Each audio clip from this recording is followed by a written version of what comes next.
할렐루야 감사합니다. 오늘 오후 예배 강독은 신명기 5장 1절에서부터 오늘은 21절까지 말씀을 보겠습니다. 자, 특히 신명기 5장은 십계명에 관해서 우리에게 이야기를 하고 있는데 우리가 여러분 십계명 어디서 우리가 십계명을 배웠습니까? 십계명. 출애굽기 때 우리가 십계명 배웠죠, 그죠? 특히 이제 출애굽기 20장에 보면은 이 십계명에 대해서 이야기를 하고 있습니다. 특히 이제 출애굽기에 관해서 여기서 출애굽기 20장에서 이 내용들이 등장하죠. 그다음에 두 번째는 십계명에 대해서 신명기 오늘 우리에게 주어진 5장에서 이 내용들을 증거하고 있는데 출애굽기에서 말하고 있는 십계명과 신명기에서 말하고 있는 십계명이 조금 차이가 있습니다. 이런 부분들 오늘 우리가 그 부분들이 왜 차이가 있고 어떤 차이가 있는지를 보겠습니다. 그리고 십계명은 이미 우리가 출애굽기에서 어느 정도 제가 조금 상세하게 여러분들에게 그 말씀을 드렸습니다. 그래서 반복적으로 말씀을 드리지 않고 오늘은 출애굽기 전체적인 부분에 대해서 1계명, 2계명, 3계명, 4계명 이 계명들이 말하는 것이 무엇인지를 다시 한번 더 점검해보는 입장. 그 다음에 또 하나는 두 번째는 신명기에서 말하고 있는 십계명과 출애굽기에서 말하고 있는 십계명의 가장 큰 차이는 어디서 등장하고 있는가, 그리고 그 중심은 무엇을 설명하고 있는가라는 것을 우리가 오늘 공부를 해보도록 하겠습니다. 자, 여러분들 그러면 먼저 우리가 전체적인 형태적인 측면에서 한번 보겠습니다. 출애굽기 20장에서 나타나고 있는 이 십계명과 그리고 신명기에서 나타나고 있는 십계명에서 가장 중심적인 것이 차이가 무엇이겠습니까? 특히 출애굽기에서 나타나고 있고 신명기에서 나타나고 있는 이 중심은 출애굽기는 무엇이 중심이 되는가 하면은 그 창조에 관한 것이 그 중심이 됩니다. 창조에 대한 부분들이 그 근본이 되고 있고, 그 다음에 이 신명기에서 우리가 나타나고 있는 특히 이제 출애굽기는 이들이 종되었던 것으로부터 벗어난 부분이지 않습니까? 그래서 이 신명기는 주로 이제 거룩함, 이 종되었던 것으로부터 벗어난 부분들, 이 부분들이 강조되어지고 있는데 그런 부분들이 대체로 이제 어디 속에서 잘 이렇게 나타나는가 하면은 제4계명, 특히 제4계명에서 이런 부분들이 좀 특출하게 좀 구별되는 것을 우리가 볼 수가 있습니다. 그래서 제4계명을 우리가 조금 주시해서 볼 것이고, 또 하나는 신명기에 우리가 주 특징 중에서 하나가 뭔가 하면은 들으라라는 거죠. 그죠? 들으라. 그죠? 무엇을 들을 것인가? 그래서 우리가 들으라 이럴 때 이것을 무엇이라고 그랬습니까? 그렇죠. 쉐마. 이거는 이제 히브리어로 쓰면은 이렇습니다. 여기 쉐마입니다. 쉐마. 히브리어로 쓰면 여기 에 발음이 되고 이게 이 아 발음이 되는 거죠. 그죠? 쉐마, 쉐마, 쉐마. 이래서 쉐마 들으라. 여기 이제 히브리어로 이렇게 쓰는 겁니다. 쉐마. 그러면은 무엇을 들을 것인가? 라는 것에 대해서 이야기를 합니다. 그리고 이제 특히 신명기에서는 보면은 이 십계명을 설명할 때에 들으라 이 부분을 가지고 먼저 이 내용들을 설명을 하고 있습니다. 그러면은 신명기에서 왜 이왔지 쉐마를 통해서 들으라라는 걸 통해서 말씀을 주고 있을까라는 겁니다. 그러면은 이 십계명을 통해서 강조하고 있는 것은 바로 뭔가 하면은 순종의 개념을 강조하고 있다는 겁니다. 쉐마 들으라, 그죠? 들으라, 그리하라, 그리하지 마라라는 걸 통해서 그리하라, 그리고 그리하지 말라, 그리하지 말라라는 걸 통해서 무엇을 우리에게 신명기는 십계명을 통해서 이야기를 하고 있습니까? 그렇죠. 들었으면은 순서가 이렇게 가는 겁니다. 들었으면은 쉐마, 들었으면은 이게 이제 들었다는 것은 뭔가면은 이 들었다는 자체가 인격적으로 깨달음이죠. 이 리얼 맞죠? 혹시 기억 안 묻죠, 그죠? 리얼만 하고 끝납니까? 예. 제일 어려운 것이 한글입니다. 예. 그래서 여기서 십계명 속에서 그리하라, 그리하지 마라라는 것을 들으라는 거죠. 그러면은 이래 순종으로 가기 위해서는 이 들으라는 것이 쉐마가 무엇으로 승화되어야 되는 겁니까? 그렇죠. 이게 인격으로 드러나야 되는 거예요. 인격으로. 그러면은 인격으로 드러나는 속에서 우리에게 나타나는 것은 무엇입니까? 액션이죠, 액션. 행동. 그죠? 행동. 들으라. 이것이 인격으로 나타나죠. 인격으로 나타나면 인격은 무엇입니까? 우리 속에서 드러남이죠. 그래서 이 순종은 결국은 어떤 것을 통한 순종입니까? 그렇죠. 행동을 통한 순종입니다, 이게. 그래서 신명기 속에서 십계명은 이걸 지금 강조를 하고 있습니다, 지금. 쉐마 들으라 라는 걸 통해서 제4계명을 통해서 이제 이런 부분들을 이야기를 하고 있고 더욱더 강조를 하고 있습니다. 그러면서 신명기는 십계명을 통해서 쉐마라는 걸 통해서 인격적으로 깨닫고 이것이 하나의 신앙이 되는 거죠. 그죠? 신앙이 되는 것이고 이것이 행동으로 나타나는 순종. 이것이 신명기에서 십계명의 전체적인 것을 우리에게 요구하고 있고 또한 모세는 이것을 강조를 하고 있습니다. 자, 이런 속에 이제 또 우리가 이제 신명기 5장 9절을 보면은 뒤에서 이제 설명을 한 번 더 하겠습니다만은 특히 이제 신명기 5장 9절을 보면은 신인 동행론적인 측면에서 하나님의 모습을 설명하고 있죠. 어떤 하나님으로 설명하고 있습니까? 그렇죠. 질투하시는 하나님. 그것을 우리가 말해서 신인 동행론이라고 그러죠. 그죠? 신인 동행론. 그죠? 신인 동행론. 이 속에서 신인 동행론 속에서 나타나는 것이 하나님이 무엇으로 나타나는가 하면은 질투의 하나님. 여러분, 하나님 질투하는 거예요? 아니죠. 그런데 왜 이제 질투의 하나님으로서 이 속에 이야기를 하고 있는가 하면 두 가지를 지금 설명하고 있습니다. 그래서 신명기를 통해서 십계명은 우리에게 두 가지 관점을 설명해 주고 있다는 겁니다. 첫 번째는 뭔가 하면은 하나님은 왜 질투하실까? 질투하는 이유가 무엇이겠습니까? 그래서 제1계명부터 제3계명이 계속해서 무엇을 말하고 있습니까? 우상 숭배, 그죠? 우상 숭배는 반드시 무엇이 있다는 것을 깨달으라는 겁니까? 심판이 있다, 값이 있다. 첫 번째는 질투하는 하나님을 통해서 우상 숭배에 따른 무엇이 있다? 이 값에 대한 원리 신앙이 굉장히 중요합니다, 이거. 그 다음에 두 번째는 질투하시는 하나님을 통해서 우리에게 무엇을 하라, 무엇을 하지 마라. 이것을 통해서 우리에게 무엇을 행하고자 하는 겁니까? 왜 하나님께서는 신명기를 통해서 들으라, 그죠? 들으라, 말씀을 들으라. 그리고 이것이 쉐마가 인격적으로 깨달음을 통해서 행동하는 그 모습이 순종으로 나타나는 거죠. 그럼 순종으로 나타나면 무슨 결론이 있을 것 아닙니까? 그죠? 은혜입니다, 은혜. 은혜입니다, 은혜. 그래서 이 신명기가 십계명을 통해서 질투하시는 하나님을 통해서 두 가지를 크게 강조를 하고 있는데 첫 번째는 우상 숭배에 따른 반드시 값이 있다는 것이고 우상 숭배는 결국은 불신앙이죠. 그죠? 하나님을 떠나면 다 우상 숭배죠. 거기에 대한 반드시 값이 있다는 사실이고 그다음 두 번째는 무엇을 베푸시는 하나님? 그렇죠. 무엇을 지켰을 때에? 그렇죠. 계명을 지켰을 때입니다. 계명을 지켰을 때 무엇을 베푸시는 하나님? 이것을 강조하고 있습니다. 은혜를 베푸시는 하나님. 그러면은 계명은 무엇이기에 은혜를 베푼다 이 말입니까? 계명은 결국은 무엇입니까? 우리가 하나님 안에서 거룩하게 살아가는 모습입니다. 그래서 계명을 지킨다는 것은 하나님께서 어떤 형태적인 울타리를 만들어 놓고 자신의 종 삼고 이것이 아니고요. 우리로 하여금 진정한 자유를 누리게 하시고 우리로 하여금 진정하게 생육번성 충만함의 축복 속에서 어떻게 열매를 맺을 것인가라는 것을 가르쳐주고 있고 그것을 실현할 수 있도록 우리에게 실질적으로 적용시킨 말씀이 바로 계명입니다, 여러분들요. 그래서 계명과 법도와 규례는 지키는 것이 복이 있습니다. 그래서 심지어 이 당시에는 모세시대 이 당시에는 계명과 법도와 규례가 총 몇 개였습니까?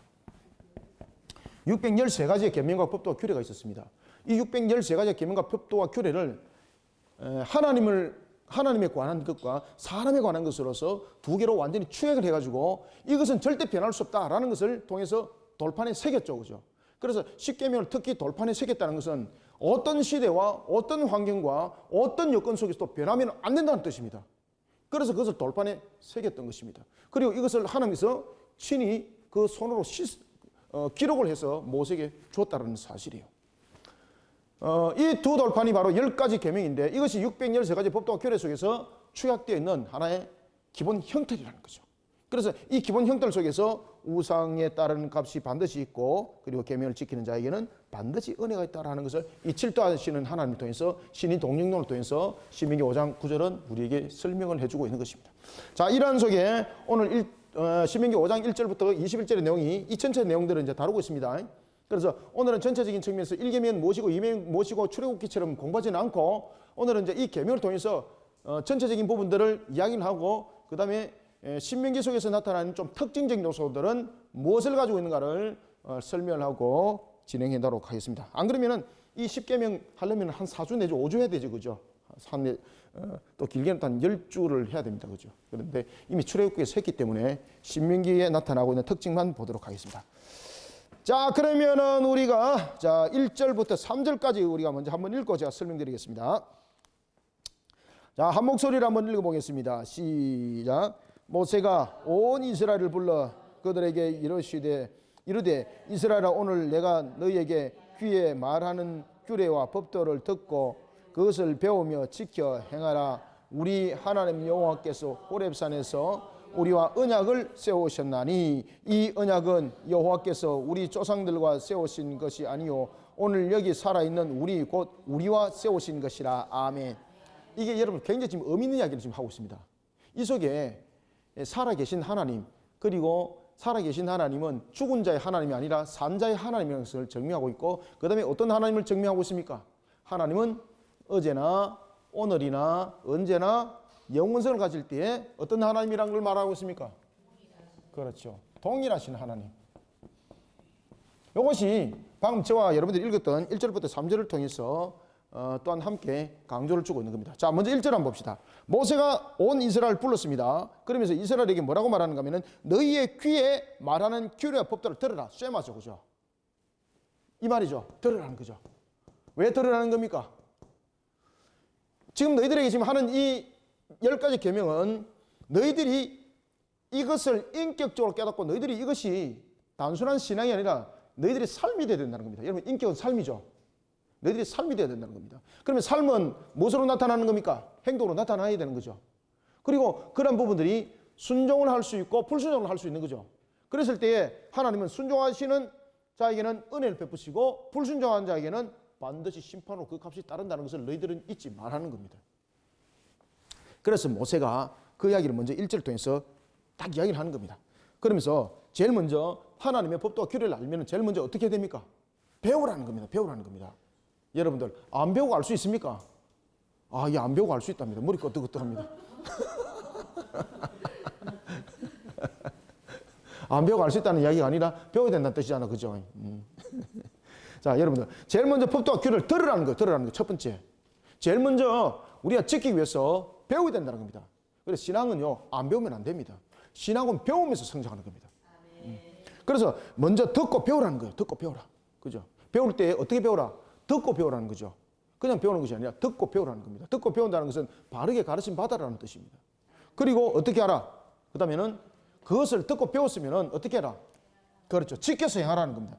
그러면 이것은 결국 뭔가 하면은 이 계명들을 통해서 분명히 들을 때에 듣고 배우면서 이 자체가 우리의 인격인, 다시 말하면 삶이 되어야 된다는 이야기입니다. 삶이. 왜냐하면 이 속에 우리의 성패가 있기 때문이라는 겁니다. 그죠? 이기고 짐이 그 속에 있다는 겁니다. 그래서 배웠으면 지켜서 행하라는 것은 하나님의 말씀을 들은 것으로 끝나면 안 된다는 겁니다. 하나님의 말씀을 들은 것으로 끝나는 것이 아니라 필연적으로 계속해서 그 말씀을 어떻게 하라? 지켜서 행하라는 겁니다. 행하는 자. 행하라는 겁니다. 행하라. 글이 잘 안 나와요. 행하라는. 자, 그러면서 이제 2절에도 보면은 누구 하나님? 자, 여기서 이제 1절에 보면은 모세가 지금 주어가 되어 있죠. 그 다음에 2절에서는 무엇이 주어가 되어 있습니까? 우리 하나님 여호와가 지금 주어가 되어 있죠. 이거는 1절을 통해서 2절을 통해서 모세를 강조하고 있고 우리 하나님을 강조하고 있는 것은 우리의 위치가 어딘가를 깨달으라는 겁니다. 우리의 위치가. 그죠? 우리의 위치가 어딘가를. 지금 모세는 그냥 개인적 모세가 아니죠. 지금 모세는 선지자로서의 모세죠. 그리고 그 당시에 모세는 중보자로서의 모세죠. 뿐만 아니라 우리 하나님이라는 단어를 통해서 우리라는 걸 통해서 우리에게 지금 복수를 지금 사용을 하고 있죠. 너 하나님이 아니라 우리라는 단어잖아요. 이 우리라는 단어는 우리 속에 무엇을 지금 증명해 주고 있습니까? 무엇이 중요하다는 겁니까? 공동체가 얼만큼 중요한가 깨달으라는 겁니다. 공동체가. 그래서 우리 하나님이라는 것은 우리가 한 사람의 신앙이 아니라 모두가 하나의 신앙의 공동체를 형성을 해라는 뜻입니다. 그래서 우리 하나님이라는 걸 강조를 통해서 이와 같이 하나님과 우리와 어떤 관계가 있는가? 우리라는 이런 복수를 통해서 나와 너는 누군가? 우리라는 뜻이죠. 우리. 그죠? 그래서 우리가 보면은 이런 이야기 하지 않습니까? 우리가 남이가. 그죠? 우리가 남이가. 마찬가지입니다. 이런 걸 통해서 공동체에 대한 동일 본질을 말하고 있습니다. 우리가 어떤 한 측면에서든 간에 신앙적인 측면에서 우리는 동일 본질이 되어야 되는 것이고 하나가 되어야 되는 것이고 그런 모습 속에서 우리는 달려가야 되는 겁니다. 그리고 이제 호렙산에서 우리와 언약을 세우셨나니라고 말하는데 지금 여기에서 신명기 5장에서 지금 모세가 이야기를 하고 있는 것은 호렙산입니까? 안 그러면 모압 평지입니까? 모압 평지죠. 호렙산은 그들이 출애굽을 해서 그들이 걸어갔던 그러니까 애굽 땅을 가기 훨씬 전에 시내산에 있던 그 속에서 자신들이 언약을 맺었던 것을 호렙산이라고 말하죠. 시내산 그죠. 그런데 모세가 지금 신명기 5장에서 지금 두 번째 설교를 하고 있는 그곳은 모압 평지입니다. 그러면 호렙산에서 굉장히 먼 곳이죠. 이 부분들을 통해서 지금 어떤 이야기를 하고 있는가 하면 모세가 지금 십계명을 이야기를 하고자 하는데 이 십계명은 무엇이 근거가 되는 겁니까? 호렙산의 언약이 근거가 된다는 이야기입니다. 호렙산에. 그래서 지금 모세가 말하고 있는 이 신명기를 통해서 말하고 있는 모압 평지 사건이죠. 그죠? 모압 평지에서 지금 행하고 있는 이 십계명에 관한 설교가 무엇과 연결되어 있다는 겁니까? 바로 시내산의 언약과 연결이 되어 있다는 겁니다. 시내산과.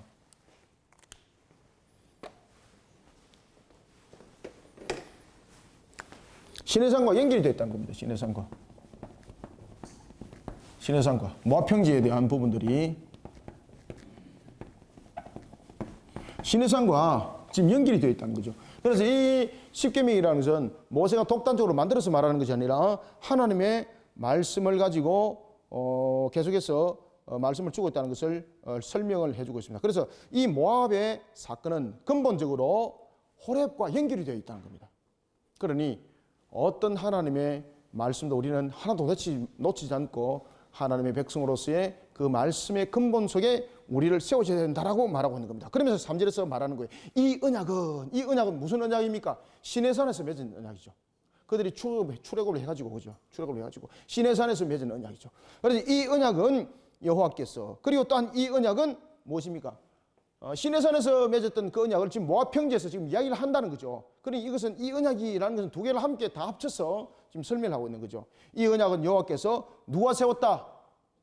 그렇죠. 우리 조상과 세웠다는 거죠. 그러면은 우리 조상은 누가 관계 있는 겁니까? 예? 이 언약은 우리 조상들과 세우신 것이 아니요 살아있는 우리 곧 우리와 세우신 것이다. 자, 우리 조상과 분명히 세운 것은 맞죠, 그죠? 그럼에도 불구하고 우리 조상은 돌아가신 분들이죠. 그리고 또한 살아있음이라는 것은 현재적 시점을 말하고 있는 거죠. 그러면은 자, 모압 평지에서 맺은 이 언약은 시내산에서 맺었던 언약과 다른 것이 무엇이냐 말입니다. 동일하다는 이야기입니다.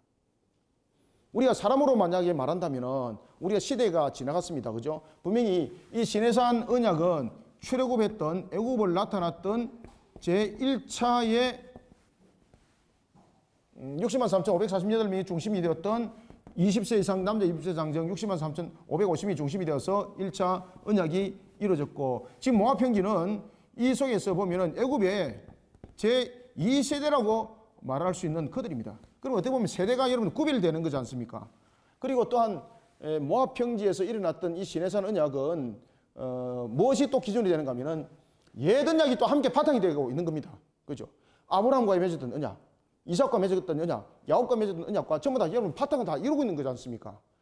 그런 측면에서 보면은 이 모압 평지에서 맺었던 언약은 시대적인 측면에서 보면은 시내산과 같지 않고 시대적인 측면에서 아브라함과 같지 않고 그리고 누굽니까? 야곱과 같지 않고 다 전부 다 시대적인 측면에서는 분명히 구별되는 측면이지 않습니까? 왜냐하면 지금 모압 평지에서 맺었던 언약과 시내산 언약에서 맺었던 언약은 약 한 38년에 대한 격차를 두고 있습니다. 38년간에 대한 격차 그죠? 그러면 한 세대가 지나갔다고 볼 수 있는 거지 않습니까? 이 속에서 61세대 중에서 60만 3,550명 중에서 광야 속에서 60만 3,548명이 죽었잖아요. 그죠? 그러면 이미 끝난 거잖아요.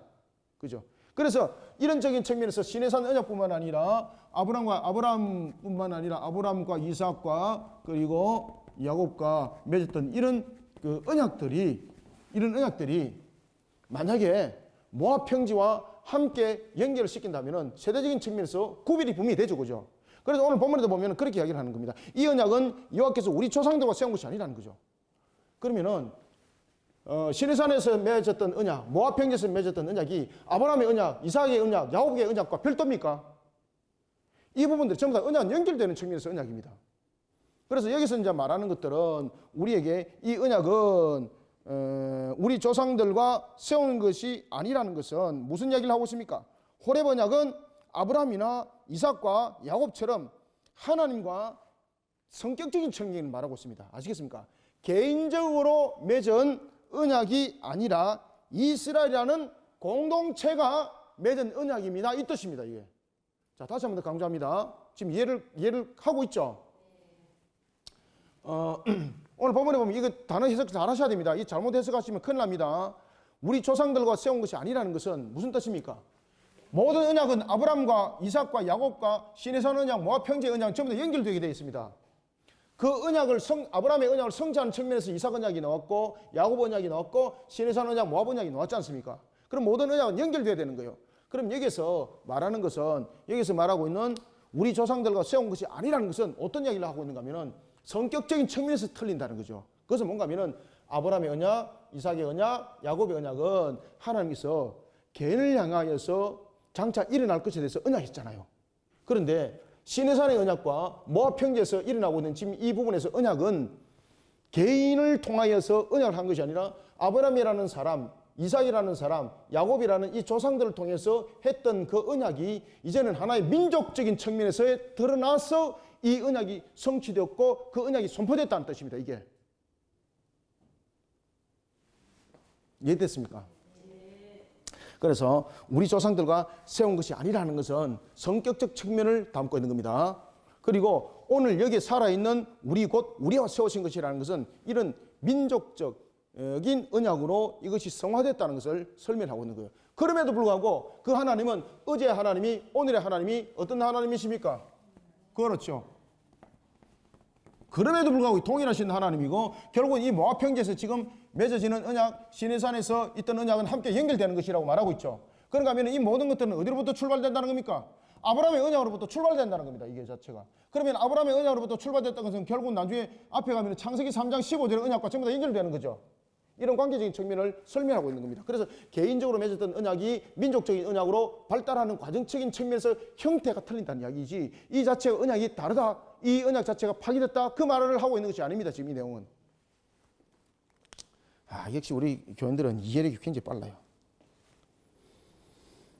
자, 그러면서 이제 4절에 여호와께서 산 위 불 가운데서 너희와 대면하여 말씀하시되. 여러분들 이 하나님이 우리와 대면할 수 있습니까?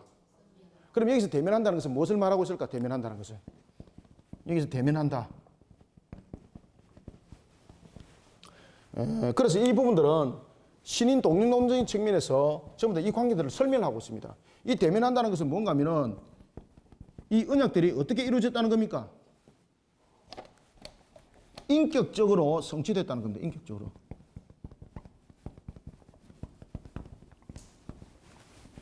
대면했다라는 것은 이 언약이 인격적 측면에서 이 관계들이 설정이 되었고 그러한 속에 인격 대 인격이 대면했다는 거죠. 5절 그때에 너희가 불을 두려워하여. 왜 불을 두려워하겠습니까? 두려워한다는 것은 뭡니까? 이 속에서 나타나고 있는 부분들은 인간의 죄의 속성이 아니겠습니까? 그렇죠? 그러나 그럼에도 불구하고 하나님께서는 이 모든 언약들을 맺어 주셨다는 것이었고 그리고 또 하나는 이 속에서 대면했다는 것은 하나님께서 직접 말씀하셨다는 것이고 또 하나는 우리에게 불을 두려워하여 산에 오르지 못함으로라는 것은 인간의 죄의 속성으로 인하여서 하나님의 거룩성을 훼손시킬 수 있는 그 부분들을 통해서 그들이 오르지 못했다는 것을 다시 한번 더 설명을 하고 있는 겁니다. 오르지 못함으로 내가 너희와 너희 중간에 서서, 그래서 중보자가 필요했다는 거죠. 중보자. 중간에 서서 여호와의 말씀을 너희에게 전하였노라. 여호와께서 이르시되. 그래서 여기서 이제 모세가 자기가 중보자로서의 그 역할을 어떻게, 무슨 이유 때문에 감당했는가를 설명합니다. 무슨 이유 때문에 중보자로서의 역할이 감당되었다는 겁니까? 인간의 죄 속성으로 하나님을 대면할 수 없었다는 거죠. 그래서 모세가 중보자의 입장으로서 하나님 앞에 나갔다는 것이고, 이것은 장차 우리가, 죄인인 우리가 하나님을 만날 때에 어떤 관계가 설정되어야 된다는 겁니까? 그렇죠. 우리 죄인인 우리와 하나님의 거룩성의 속성에 대해서 연결시킬 수 있는 앞으로 있을 중보자에 대한 부분들을 지금 설명을 하고 있습니다. 중보자. 그래서 완전한 중보자로서 이 땅에 오신 분이 바로 누굽니까? 그렇죠. 예수 그리스도를 예표를 하고 있다는 사실이에요. 자, 이런 속에 이제 십계명에 관해서 모세가 이야기를 할 때에 이런 이야기를 합니다. 출애굽기 속에서도 이 이야기가 먼저 거론이 됩니다. 자, 여러분들 십계명을 이야기를 할 때에 왜 십계명을 1계명부터 바로 설명하지 않고 왜 십계명에 서론이 등장했을까요? 자, 여러분, 우리가 아이들한테, 그리고 우리가 이제 어른들도 마찬가지로 십계명을 외울 때에 서론을 외우나요, 안 외우나요? 왜 안 외우죠? 예? 너무 길었어. 근데 굉장히 죄송한데 십계명에 대해서 서론을 외우지 않으면 십계명은 아닙니다. 그래서 십계명은 서론을 필시 공부를 하셔야 됩니다. 그래서 제가 십계명 그때 출애굽기에서 십계명 공부할 때 제가 서론을 가지고 여러분들에게 이미 공부를 했지 않습니까? 서론을 가지고. 그리고 웨스트민스터 소요림 문답하고 웨스트민스터 신앙 고백서를 가지고 공부할 때도 제가 그 계명을 가르칠 때에 서론에 대해서 제가 가르쳤잖아요. 십계명 서론은 굉장히 중요합니다. 왜 그런가 하면은 이 서론이 전체적인 머리말이기 때문입니다. 그리고 십계명이 전체적으로 주는 것은 뭔가 하면은 이 서론이 전체적인 말씀을 통해서 십계명이 우리에게 무엇을 말하고 있는가라는 것을 설명을 하고 있습니다. 자, 그러면은 한번 봅시다. 서론에서 모세가 출애굽기에서도 동일하게 말했습니다. 그리고 신명기에서도 동일하게 이야기를 하고 있습니다. 뭐라고 말하는지 우리 한번 읽어봅시다, 같이. 자, 6절 한번 읽읍시다. 시작. 나는 너를 애굽 땅 종되었던 집에서 인도해낸 네 하나님 여호와라. 아멘. 자, 여기서 첫 번째 우리의 존재가 무엇인가를 항상 잊지 말라는 겁니다. 우리의 존재. 그 다음에 두 번째, 하나님이 어떤 분인가를 항상 잊지 말라는 겁니다. 하나님의 존재에 대해서, 우리의 존재에 대해서 항상 여러분들 잊지 말라는 것이 십계명에 대한 내용입니다. 서론입니다. 그래야만이 우리가 왜 하나님을 경배해야 되는가, 그 이유가 있어야 되는 거잖아요. 하나님이 어떤 분인가라는 부분이 서론에서 이미 이제 조명되어지고, 그 다음에 제1계명에서 나 외에 어떤 신도 섬기지 마라 라는 부분들이 등장하게 되는 것이고, 두 번째는 어떤 부분들로도 조형물을 만들지 말고 우상화를 만들지 마라. 세 번째 계명에서는 내 이름을 망령되이 일컫지 말고, 그 다음에 안식일을 거룩하게 지키고 내 부모를 공경하라, 부모를 공경하라는 부분들로서 쭉 계명들이 내려가지 않습니까? 그 부분에서 서론이 제시를 하고 있는 것은 바로 우리가 어떤 존재인가. 항상 우리는 여러분 하나님 앞에 우리가 나설 때에, 우리 항상 하나님을 기억할 때에 우리는 무엇을 우리는 항상 기억해야 됩니까? 애굽의 종되었던 거리라는 것은, 애굽의 종은 무엇을 말하고 있는 겁니까? 우리는 항상 죄인된 자라는 것을 잊지 말라는 겁니다. 이게 떠나서는 안 된다는 겁니다. 그렇죠? 죄인된 우리를 누가 구원하셨는가? 이거를 잊지 말라는 겁니다. 죄인된 우리를 누가 구원하셨는가? 그리고 또한 우리는 하나님 앞에서 항상 하나님과 대면할 수 있는 존재가 아니라는 것. 그리고 항상 우리가 하나님 앞에 우리가 대면할 수 있도록 은혜를 베푸셨는데, 그 중간에 누가 있는 겁니까? 중보자 있는 거죠. 누가 있습니까? 지금 이 시대는 예수 그리스도. 그 당시에는 누가 있었습니까? 그렇죠. 이 중보자를 지금 설명 다 하고 있는 겁니다. 따라서 서론적인 측면에서 이런 부분들이 강조되어지고 있습니다. 하나님을 출애굽의 하나님으로 지금 나타내고 있죠. 그죠? 출애굽이라는 것은 죄인으로 있던 우리를 구원하신 분. 그 다음에 출애굽에서 하나님이 이스라엘의 신앙의 근거가 된다는 거죠. 이스라엘의 신앙의 근거는 무엇인가? 그죠? 첫 번째는 우리가 출애굽을 통해서 우리는 애굽의 종되었던 자를 통해서 죄인이라는 것을 돌아보게 하는 것이고, 그 다음에 두 번째는 우리의 신앙의 근간이 무엇인가? 우리의 신앙의 근간이 무엇인가? 우리의 신앙의 근본의 뿌리가 무엇인가? 라는 것을 설명해 주고 있습니다. 그것은 무엇입니까? 바로 하나님을 향한 신앙으로 우리의 근간, 우리의 근본들, 우리의 뿌리들은 세워져야 됩니다. 서론에서 그 이야기를 하고 이제 출발을 딱 하는 거예요. 자, 그러면 우리가 이와 같이 죄인 되었던 우리를 구원에 이르게 하시고, 그리고 또한 우리의 모든 신앙의 뿌리는 하나님으로부터 시작되어져야 되는데, 그러면은 그렇게 하려면은 우리는 제일 먼저 무엇부터 해야 되는가? 무엇부터 시작해야 되는가? 그것이 일계명인 거예요. 그래서 오직 신은 하나님 외에는 없다는 것을 우리가 먼저 알고 출발해야 된다. 왜? 하나님 외에 다른 신이 있다고 말하는 건 전부 다 마귀의 행각들 속에서 나타난 하나의 전부 다 위단술이다. 이걸 설명하는 거예요. 맞지, 그죠? 그래서 십계명은 해석을 잘 하셔야 돼요, 여러분들. 그래서 십계명은 그냥 때리 외우는 계명이 아니고, 십계명은 인격적으로 받아들이고, 그것이 나의 삶에 대한 참 근간을 이루는 모습이 돼야 되는 거예요. 아시겠죠? 그래서 나 외에 다른 신이 있다 없다? 딱 그 이야기부터 먼저 딱 하는 거예요. 나 외에 다른 신은 왜 있다고 이야기를 합니까? 누가 있다고 말하는 겁니까? 마귀가. 그러면은 이 시대도 보면은 하나님께서 마귀의 존재를 지금 이야기를 하고 있습니까? 안 합니까? 이야기를 하고 있잖아요. 그죠? 구약에서도 마귀에 대해서 엄청나게 이야기를 많이 합니다. 영적 전투에 대해서 엄청 이야기를 많이 합니다. 나 외에 신은 없다. 그죠? 그러면 하나님 외에 신이 있다고 누군가가 들고 들어왔다는 이야기지 않습니까? 그래서 나 외에 다른 신을 따르게 되면은 그 죄값을 반드시 기억해라. 그것은 너희들이 복된 삶을 살아가지 못하는 조건이 된다. 이걸 가르쳐 주는 것이 십계명이에요, 이것이. 그래서 여러분 십계명을 인격적으로 바로 알고 우리의 신앙이 삶들이 됐을 때에 이 계명이 우리를 얼마나 복되게 하는가 여러분 아시겠죠, 그죠? 그래서 어떤 사람들은 목사님 그게 얼마나 오래된 이야기인데 그 지금도 가르쳐요. 요새 그러면 교회 안 옵니다. 여러분들 교회가 무슨 어떤 파티 장소입니까? 무슨 립세션 하는 장소입니까? 교회는요 영적으로 서느냐 죽느냐는 장소입니다. 이런 영적 전투 속에서 우리가 마귀에 넘어져 버리면요 우리에게 새로운 세상 없습니다, 여러분들요. 그래서 제일 먼저 중요한 것은 나 외에 다른 신은 네게 어떻게 하라? 절대 두지 마라. 절대 두지 마라. 절대 두지 마라. 그럼 나 외에 다른 신이 있다 없다? 없다. 이것을 신앙의 근본으로 근간으로 삼아라. 그래서 이단들한테 꼬이지 마라. 멍청하게 해가지고 이단한테 집 다 팔아먹고 나중에 다 갖다 주고 온갖 짓들을 다 하고 앉아가 있고 나중에 몸과 마음까지 다 뺏기고 앉아가 있고. 여러분 하나님은 우리를요 하나님의 형상으로 만들었어요. 우리는 우리 자신에 대해서 책임도 질 줄 알아야 돼요, 여러분들요. 우리가 얼마나 여러분 존귀한 존재인지 아십니까? 우리를 함부로 여러분 내뱉으면 안 돼요, 여러분들요. 우리를 아무 때나 그냥 던지면 안 돼요. 우리는 쓰레기가 아니에요, 여러분들요. 우리는 하나님이 존귀하게 만드는 존재예요, 우리는. 그럼에도 불구하고 우리는 반드시 기억해야 될 것은 하나님이 우리를 만드셨다는 것이. 그 다음에 하나님 앞에 우리는 죄인 되었다는 것. 그런 우리를 구원하셨다는 것. 이걸 서론에서 알고 들어가셔야 되는 거예요. 내가 너무 심각하게 말을 하니까 우리 교인들이 다 인상 났어.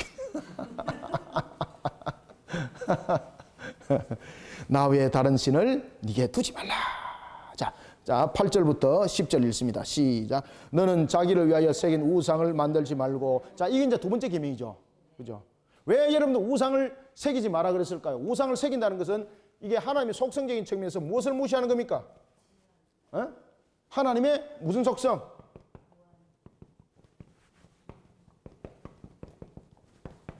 이 부분들을 전부 다 무한성을 유한성으로 바꿔버리고 전지성을 제한적 지혜로 바꿔버리는 그런 것이 바로 우상의 형틀이라는 거예요. 형틀이라는 것은 이 안에 가둬놓는 거죠. 그죠? 이 안에 가둬놓는 거죠. 그래서 무한하신 하나님을 유한성으로 전부 다 바꿔버리는 거예요. 이런 무리한 짓을 누가 가르치느냐 말이에요. 누가 가르치겠어요? 마귀가 가르치는 거예요. 마귀가. 자, 계속해서 읽겠습니다.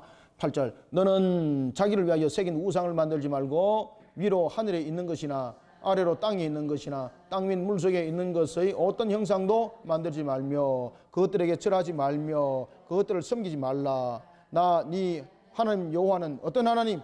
질투하시는 하나님인즉 나를 미워하는 자의 죄를 갚되 아버지로부터 아들에게로 3, 4대까지 이르게 하거니와 나를 사랑하고 내 계명을 지키는 자에게는 천대까지 은혜를 베푸느니라. 아멘.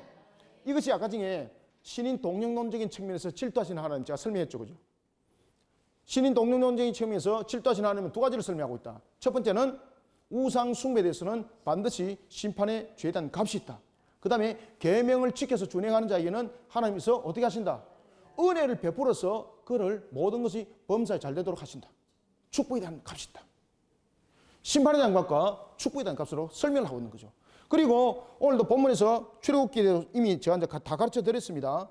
3, 4대까지라는 것은 그러면은 이게 이단들이 말하고 있는 것처럼 김기동이 기수논처럼 말입니다. 이게 또한 여러 가지 이제 선교단체, 잘못된 선교단체도 이게 가르치고 있죠. 뭐라고 하는가 하면 조상들의 죄를 끊어야 된다는 거죠. 이런 개망나니 같은 소리를 하고 한 자가 있습니다. 그래서 조상들의 3, 4대 그 죄를 인해서 내가 지금 이렇게 업보 속에 놓여 있다. 그러니 그 업보를 끊어야 된다. 이거 무당들이 하는 짓이죠.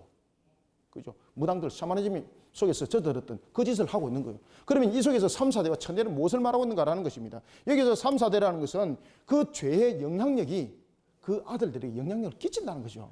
그래서 죄라는 것은 내 혼자로 끝나는 것이 아니라는 거예요. 죄라는 것은 주변과 공동체에 영향력을 끼치기 때문에 아주 좋지 못하다는 겁니다. 그래서 오늘 본문에 보면은 단어를 등장시킬 때 모세가 어떤 단어를 등장시켰습니까? 우리라는 단어를 등장시켰잖아요. 우리. 그죠? 항상 신앙적인 측면에서는 우리라는 단어를 가지고 항상 신앙을 하는 것이 중요합니다. 신앙은 내가 아니에요. 하나님께서는 사람을 창조하실 때에 사회라는 공동체를 형성할 수 있도록 이미 조성을 하셨죠. 그래서 이 우리라는 단어는 신앙의 공동체 속에서도 매우 중요하게 작용이 되는 겁니다. 그때에 누군가가 이런 우상 속에서 넘어져 버렸단 말입니다. 그러면 자기 혼자 문제만이 되는 것이 아닙니다. 3, 4대라는 것은 어떤 이야기를 끼치고 있는 겁니까? 자기 주변에 악영향을 끼친다는 뜻이죠. 악영향을 끼친다는 뜻이죠. 그러니까 얼마나 이 은혜스럽지 못하는 거예요. 그러면 그 악영향으로 인해서 그 주변에 있는 사람도 함께 넘어지는 거예요. 그 가족도 함께 넘어지는 거예요. 여러분들 아시겠습니까? 그래서 3, 4대라고 말하고 있는 겁니다. 그 다음에 두 번째는 3, 4대는 마귀의 그런 악영향이 무한지경으로서 그 영향력을 끼친다는 겁니까? 그럼에도 불구하고 우리의 눈으로 볼 때는 그들이 강력하게 일어났고 그리고 강력하게 문제를 일으켰고 그렇게 또한 문제를 야기시켜서 많은 사람들이 넘어졌습니다. 그렇지만은 그 악한 세력도 영원하지 못하다는 것을 하나님께서 설명하는 거예요. 그래서 3, 4대라는 것은 하나님께서 그 부분에 대해서 용납을 안 하신다는 이야기죠. 그래서 이 3, 4대와 이 천대라는 것은 이런 부분들을 우리에게 함께 강조를 해주고 있습니다. 그래서 이 3, 4대라는 것은 조상 때의 죄를 끊어내는 것 아닙니다. 만약에 이런 것들을 가르치면 그는요 100% 이단입니다. 여러분들요. 이단이라는 것은 이단이라서 이단이 아니라 잘못 가르쳐도 이단이 되는 겁니다. 여러분들요. 그래서 하나님의 말씀을 가르치는 자는 삶과 많은 부분들을 깨달아 알고 그래서 듣고 배워야 되잖아요. 그래서 듣고 배울 때도 똑바른 것을 듣고 배워야 되는 거예요. 바른 교리 속에 우리가 바른 성경의 해석 속에서 이 문제들을 가지고 가르칠 수 있는 교회 그리고 그러한 목회자들 그런 성도들이 되어야 되는 겁니다. 자, 이와 같이 이제 3, 4대라는 것은 이와 같이 악영향이 주변 속에 그 영향력을 직접적으로 끼치고 있다는 것을 우리에게 말하고 있는가 하면은 그러면은 이 천대는 무엇을 말하고 있는가? 3, 4대라는 것은 모든 사람은 자신의 죄로 인해서 심판받지만은 그러면 불구하고 순종하는 자는 그 축복이 영원하다는 뜻이에요. 그렇죠? 그럼 여러분들요, 우리가 하나님의 말씀을 지켜 준행하는 것이 얼마나 복된가라는 것을 설명하고 있는 겁니다. 여기서 이제 천대라는 것은 3, 4대와 비교되는 거죠. 우리가 이런 것이 있습니다. 여기서 지금 3, 4대와 그리고 천대를 통해서 하나님께서 무엇을 택할래 물어보는 겁니다. 그렇죠? 무엇을 택할래? 그렇죠. 맞아요.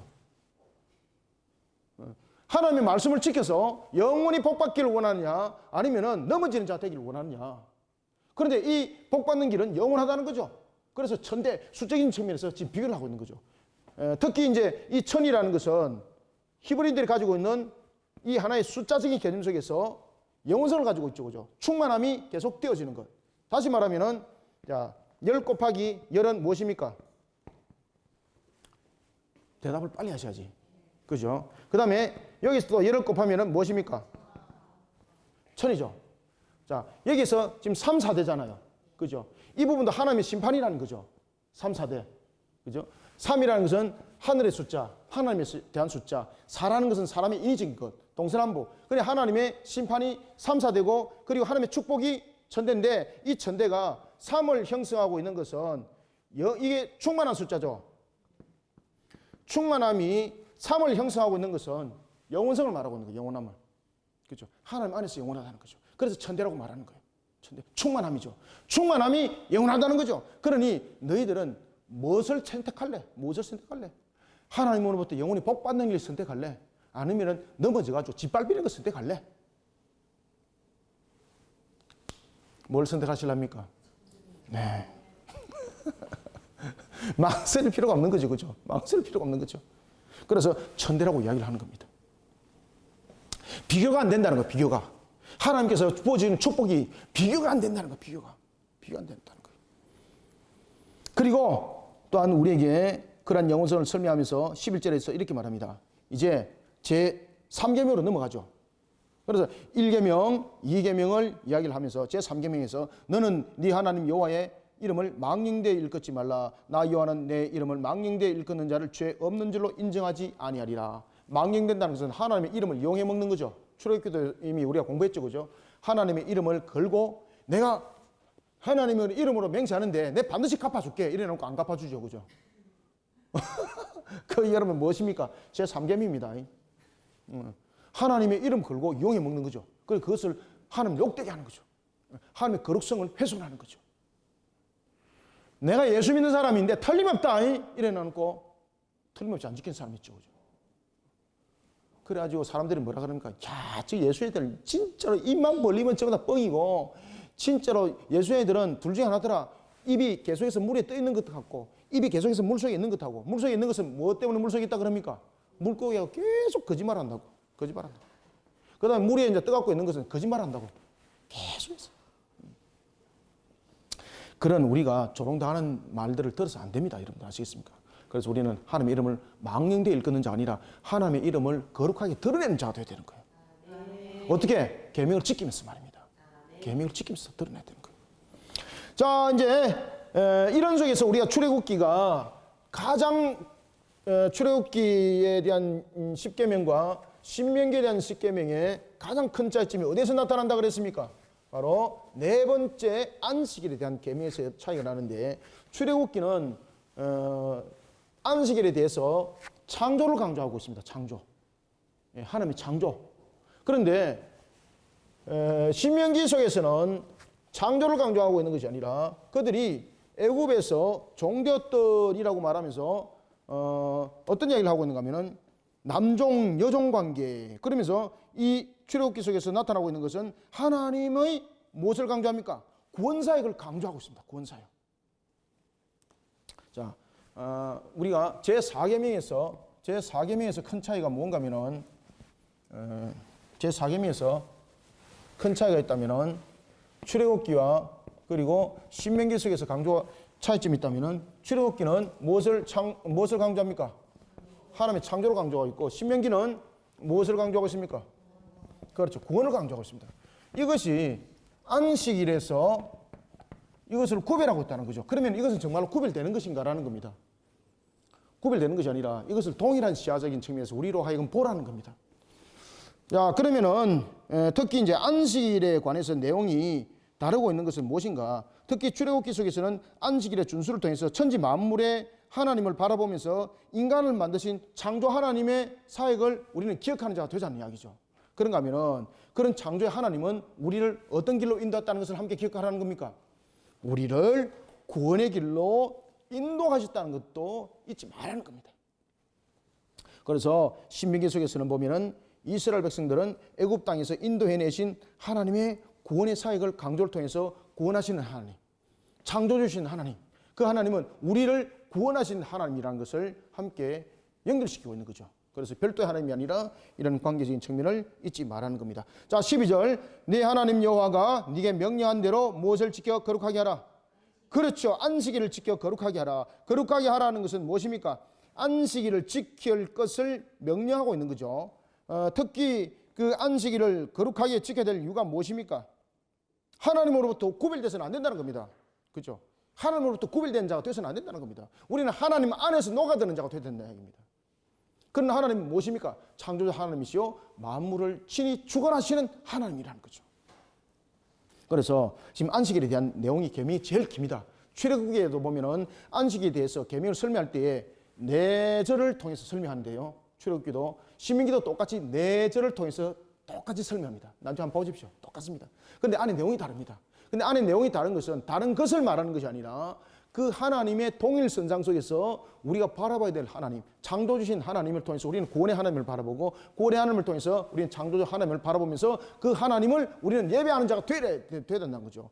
우리의 인간의 근본적인 측면에서의 우리가 원래의 우리가 하나님을 예배하는 자로서의 제사장이었다면은 우리를 구원하심에 있어서 우리를 또한 은혜 가운데 우리를 건져주신 그 주님을 또한 우리가 함께 경배하는 일에 우리를 소홀치 말하는 겁니다. 우리가 소홀치 말하는 겁니다. 자, 보겠습니다. 여섯 동안은 어떻게 하라? 여섯 동안은 힘써 모든 일을 행하라. 자, 여기서 여섯 동안 왜 모든 일들을 힘써 행하라 그럽니까? 엿새. 예, 6일. 자, 6일 동안에 왜 노동을 하라 그러는 겁니까? 이 노동이 가지고 있는 측면을 여러분 설명하고 있는 겁니다. 자, 노동은 우리에게 두 가지를 설명합니다. 에덴 동산에서 노동은 에덴 동산에서 노동 봅시다. 에덴 동산에서의 노동은 무엇입니까? 에덴 동산에서 노동은 이거는 하나님을 섬기는 겁니다. 섬기는. 그리고 하나님 앞에 드리는 예배의 방식이었습니다. 이게 에덴 동산을 가꾸는 거죠. 이 가꾸는 것이 바로 에덴 동산에서 노동을 하는 것인데 이것이 바로 제사장의 직분이었습니다. 직분. 그런데 인간이 죄를 범하고 난 뒤에는 이 제사장 직분의 형태가 달라졌죠. 그죠? 왜냐하면 죄가 문제가 성립이 됐기 때문입니다. 이때 노동은 에덴 동산에서 노동은 무엇을 가지고 있습니까? 신성성을 가지고 있습니다. 신성성. 그래서 그 당시에 에덴 동산에서 노동은 기쁨이 있고 즐거움이 있었어요. 근데 지금 여러분 노동하는데 기쁨이 있습니까? 예? 안 즐겁고 힘들고 하기 싫고 그렇잖아요. 그게 뭐 때문에 생겨난 겁니까? 인간의 죄의 속성 때문에 나타난 겁니다. 그래서 인간의 죄의 속성 때문에 노동의 본질이 변한 겁니다. 그런데 하나님은 이런 노동을 통해서 가시와 엉겅퀴를 통해서 또 은혜를 베푸십니다. 왜 그런가 하면 자, 첫 번째 보십시오. 왜 여섯 동안에 노동을 하라 그랬을까요? 첫 번째는 인간의 무엇입니까? 가시와 엉겅퀴의 값입니다. 죄의 값입니다. 죄의 값. 가시 엉겅퀴는 뭐라 그랬죠? 이거 처음부터 저와 성경 공부 같이 함께 안 하신 분들은 이거 이야기 바로 들으면 모릅니다. 그러니까 그런 분들은 앞에 다 그냥 끌고 들어와서 보고 있으면 이게 무슨 말인지 난 줄 알게 됩니다. 이거는 죄에 대한 값입니다. 그래서 노동은 죄에 대한 값과 두 번째는 은혜입니다. 은혜. 자, 우리가 노동을 통해서 무엇을 잊어버립니까? 죄 짓는 것을 잊어버린다는 거 아니요? 그래서 우리는 땀 흘려 일하는 것이 우리의 값을 지불함과 동시에 우리 하여금 죄를 짓지 않게 하는 겁니다. 그렇기 때문에 노름하고 도박하고 이거는 노동이 아니잖아요. 그게 못된 짓 하는 거예요. 그래서 웨스트민스터 대어리 문답에서 이런 부분을 강력하게 다루고 있어요. 로또도 사시면 안 돼요, 여러분들요. 예.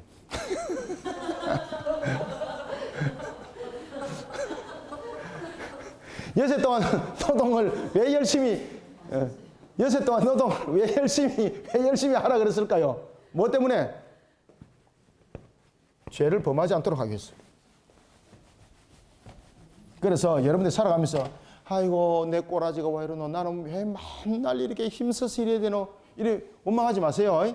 예, 그 속에 다 하나님 은혜가 있어요. 예, 여기서 죄를 짓지 않도록. 이거 맞나요? 예? 이거? 그러면요? 아, 예, 죄송합니다. 제가 좀 무지합니다, 제가. 제가 무지하기 때문에 보시는 분들 좀 이해해 주시기 바라겠습니다.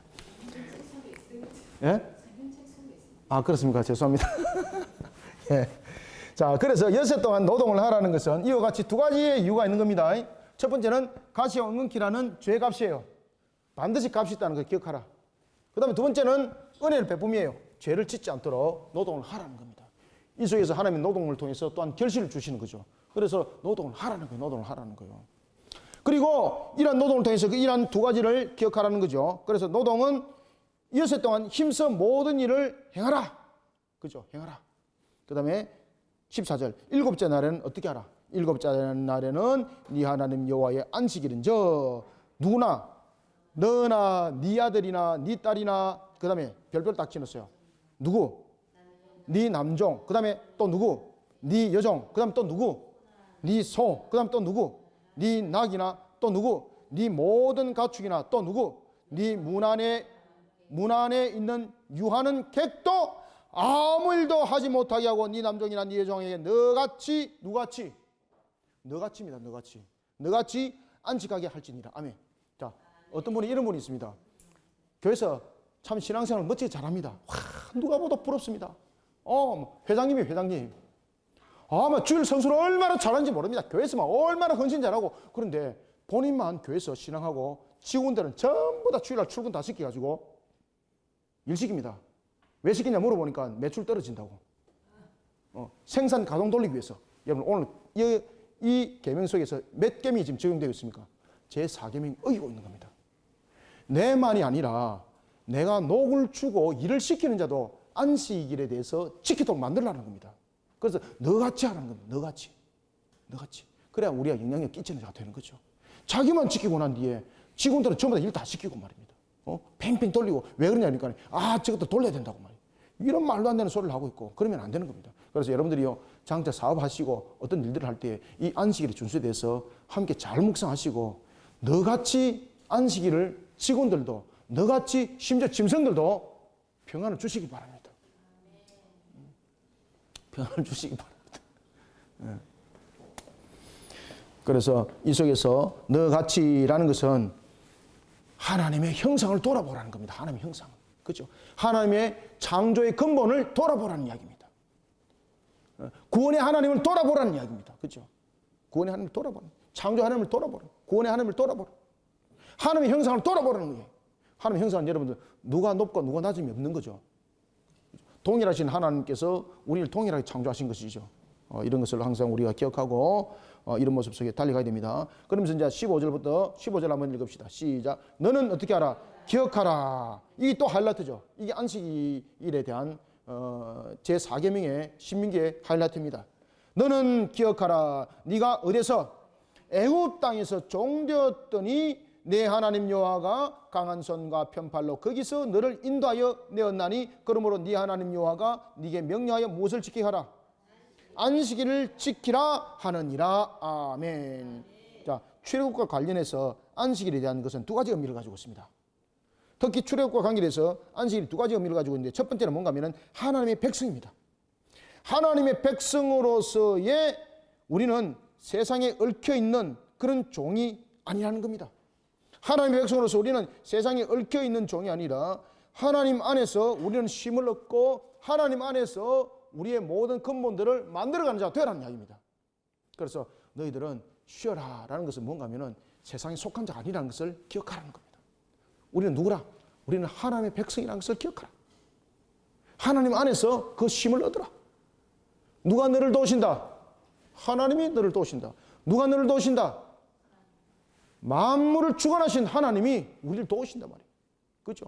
누가 도우신다? 화복을 주관하신 하나님이 우리를 도우신단 말이에요. 절대 주권자 되시고 절대 주관자 되시는 하나님이 우리를 도우신단 말이에요. 그 안에서 쉼을 얻으라. 그 다음에 두 번째는 세상으로부터 하나님을 구별해내라. 이 두 가지를 설명하고 있어요. 첫 번째는 내 자신을 말하고 있고 두 번째는 하나님을 드러내라는 거예요. 이 안식일을 통해서. 첫 번째는 이 안식일을 통해서 무엇을 하라는 겁니까? 하나님이 어떤 분인가를 알아라는 것이고 두 번째는 세상 속에서 하나님을 드러내라는 겁니다. 하나님을 드러내라.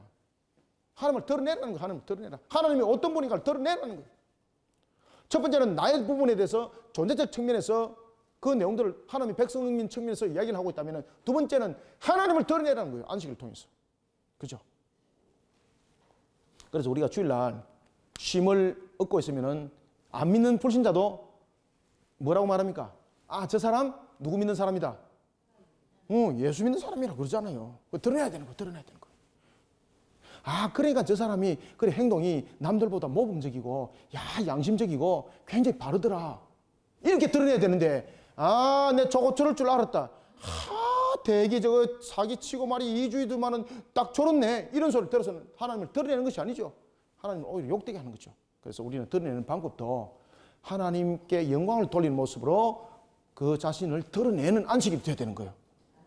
그래서 우리는 안식일의 쉼을 통해서 다른 사람들에게 모범이 되어주고 본이 되어야 되는 거예요.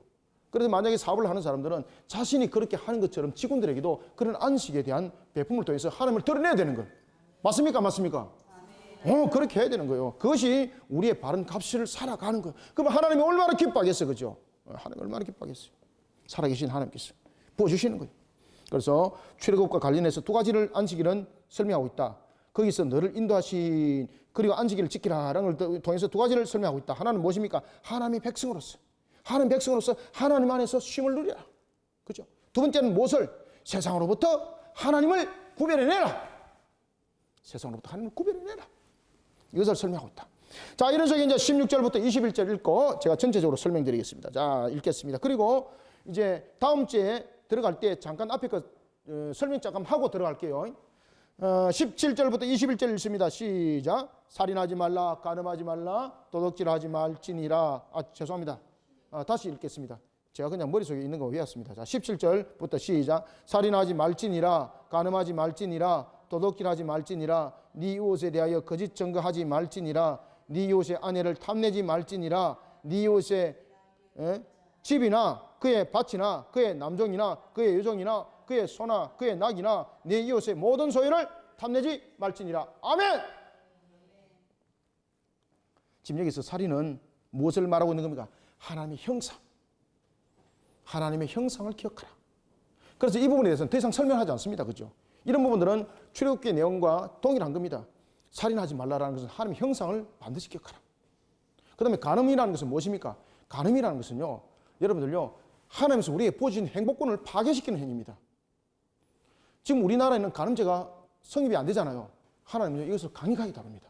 이 간음에는 두 가지 간음이 있습니다. 첫 번째는 육신 간음이 있고 두 번째는 영적 간음이 있습니다. 우리가 과거에 그런 일이 있었다면 회개하고 하나님 앞에 우리를 바로 세우시길 바랍니다. 그죠? 바로 세우시면 됩니다. 영적 간음은 우상 숭배, 하나님을 떠난 것을 영적 간음이라고 말하는 겁니다. 용서받지 못합니다. 육신의 간음도 마찬가지입니다. 남은 가정을 파괴하는 행위입니다. 그죠? 그리고 다른 사람의 행복권을 짓밟는 행위입니다. 그런 부분들이 있었다면 회개하고 진정으로 회개하고 우리 자신들을 바르게 세우는 겁니다. 그래서 십계명을 통해서는 반드시 필요한 신앙이 하나가 있습니다. 무엇입니까? 그렇죠. 회개하는 신앙입니다. 회개하는 신앙.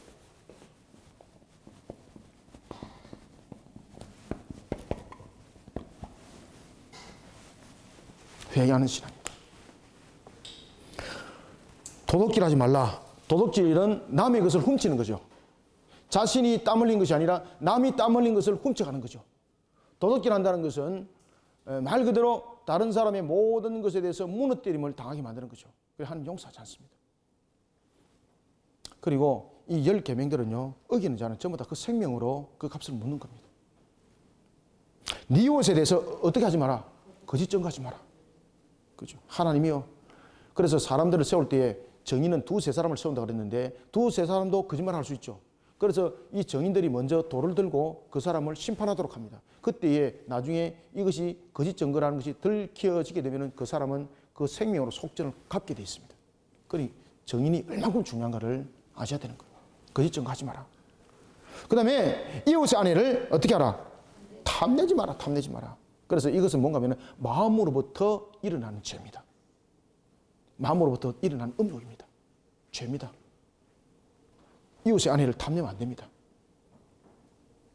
그 다음에 이웃의 집의 것을 탐내지 마라. 지금 여기서는 탐욕과 탐심을 다루고 있죠. 그죠? 탐욕과 탐심. 탐욕과 탐심은 누가 주는 겁니까? 그렇죠. 마귀가 주는 겁니다. 그래서 탐욕과 탐심은 반드시 우리를 무너뜨리는 도구가 됩니다. 그래서 십자가로 안 붙으면 안 됩니다. 그래서 이것을 가지고 다른 사람을 갖다가 학대하고 다른 사람한테 잣대질하지 마십시오. 이것을 가지고 내 거울로 바라봐야 됩니다. 그리고 이것을 통해서 내 자신이 십자가 신앙으로 세우지 않으면 저도 이 탐심, 탐욕 속에 넘어집니다. 나를 지금 쳐다보고 있는 여러분들도 이 탐심, 탐욕 속에 다 넘어진다니까 100%. 눈 감고 있는 사람도 다 넘어져요, 여러분들요. 나를 보는 사람이니까 눈 감은 사람도 있던데 눈 감은 사람도 다 넘어져요, 그냥. 무엇을 붙들으라? 십자가를 안 붙들면 안 돼요, 여러분들. 십자가 신앙. 십자가 신앙으로 안 붙들면 안 돼요, 여러분들. 절대 자신하지 마십시오. 목사님, 나는 절대 그런 일 없습니다. 그런 사람 제일 먼저 넘어진다니까. 1호. 목사님, 저 사람은 틀림없어요. 1호입니다. 1호. 마귀가 1호로 공격해가지고 넘어 때려가 봐라. 저도 저렇게 넘어진다. 딱 가르친다니까요. 그래서 항상 십자가를 붙드시길 바랍니다. 모든 것을 다 이뤘다는 요한복음 19장 30절에 십자가 신앙으로 나를 철저히 못을 박아야 되는 거예요. 정욕을 못을 받고, 탐욕을 못을 받고, 탐심을 못을 받고.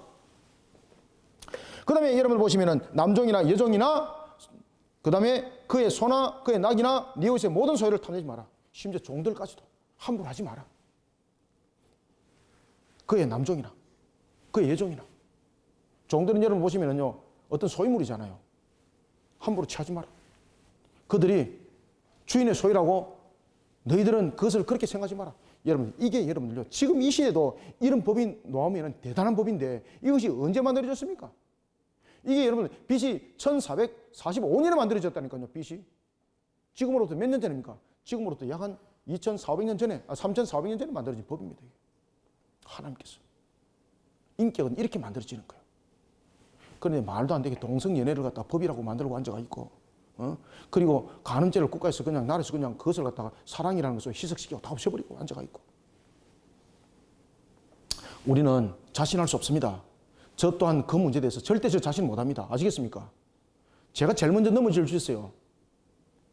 그런데 십자가를 부여잡고 있기 때문에 주님께서 저를 동에 메고 있기 때문에 넘어지지 않을 뿐이에요. 그래서 오늘도 우리는 십자가 신앙으로 우리의 근본들을 바로 안 세우면은 언제든지 우리는 넘어집니다. 이 계명은요, 우리가 100% 못 지켜요. 다윗도 여러분 넘어진 거 알고 계시죠? 그죠? 다윗 여러분 간음죄 넘어졌죠? 그 다음에 살인 교사로서 넘어졌죠? 그 다음에 그가 하나님의 이름을 망대에 일컬었죠? 거짓 증거했죠? 그냥 한꺼번에 그냥 날아가 버린 거 그냥. 그때 하나님께서 그의 값을 물었죠. 그때 다윗이 철저히 회개하죠. 그래 무릎 꿇고 통곡의 눈물을 흘리면서 그가 회개합니다. 그러는데 그가 동일한 범죄를 했다 안 했다? 그가 동일한 범죄를 안 하기 위해서요, 늘 주님 앞에 무릎을 꿇는 그런 모습이 됐기 때문에 그 죄를 다시는 범치 안 했던 겁니다. 그가요, 만약에 주님 앞에 철저히 무릎 꿇고 회개하는 신앙으로 자신을 날마다 쳐서 복종 안 시켰다면요, 그날 그렇게 회개하고 그 다음날 또 죄 짓는다니까. 그렇게 왕이잖아요, 왕. 그죠? 우리가 오늘도 십자가 신앙으로 우리의 모습들을 안 세우면 안 된다는 겁니다. 그래서 오늘 모세가 어떤 이야기를 하고 있는가 하면은, 너희들이 애굽 땅에 너희들이 그 가나안 땅에 들어가거든. 하나님의 신앙의 이 근본으로 너희들을 철저히 복종시키라는 겁니다. 그러지 않으면은 너희들이 이렇게 무너지는 자가 된다. 어느 누구도 자신하지 마라. 그러면서 모세가 두 번째 설교를 통해서 입을 열었을 때 제일 먼저 이야기를 했던 거예요. 그죠? 제일 중요하기 때문에 이야기를 했던 겁니다. 마음이 무너지면 안 됩니다. 마음이 무너지면은 10번째 계명만 무너지는 것이 아니라 모든 계명이 다 무너져요. 그래서 그게 계명의 특징입니다. 나는 한 가지 절대 안 무너져요. 여러분, 이 중에서 한 가지라도 무너지면 10가지 계명은 다 무너지게 되어 있습니다. 그래서 우리는 모든 것을 자신하지 마시고 모든 부분에서 항상 하나님 안에서, 십자가 안에서 나를 동에 메고 나를 철저히 복종시키는 신앙 가운데의 언약 백성들이 되길 바랍니다. 그래서 언약의 기본을 지키라는 겁니다. 간음하지 말라. 이 말은 무슨 이야기입니까? 하나님의 언약의 기본을 지키라는 겁니다. 하나님의 언약의 기본을 지키라. 남은 것을 탐하지 말라는 것은 무엇입니까? 마음속에 있는 욕망, 그 욕망 때문에 넘어지는 자 되지 말라는 겁니다. 십자가가 아니고는 넘어집니다.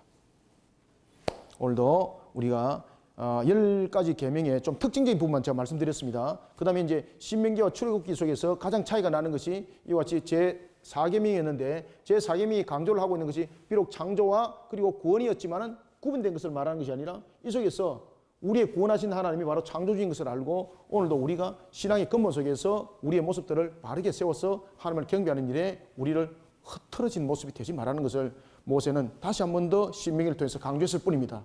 그래서 우리는 항상 하나님의 계명을 지켜나갈 때에 그 근본을 바르게 먼저 세워서 계명을 지켜나가는 성도들이 되시길 바랍니다. 십자가로 동임하지 않으면 안 됩니다. 오늘도 십자가로 우리를 동임하는 신앙으로 달려가기를 소망합니다. 하나님 아버지 감사합니다. 오늘도 주님께서 우리에게 모압 언약을 통하여 모세가 두 번째 설교를 한 것을 다시 한 번 더 조명하게 하셨습니다. 하나님, 바랐고 원없는 것은 우리로 하여금 오늘도 주님의 뜻을 세워나가는 일에 사명 사역을 감당하는 삶을 살아갈 때 우리의 연약함을 아시고 우리의 부족함을 아시는 하나님께서 오늘도 우리를 십자가로 동임해 주어 하나님의 뜻을 세워나가는 일에 신앙의 근본들이 만들어지게 도와주시기를 원합니다.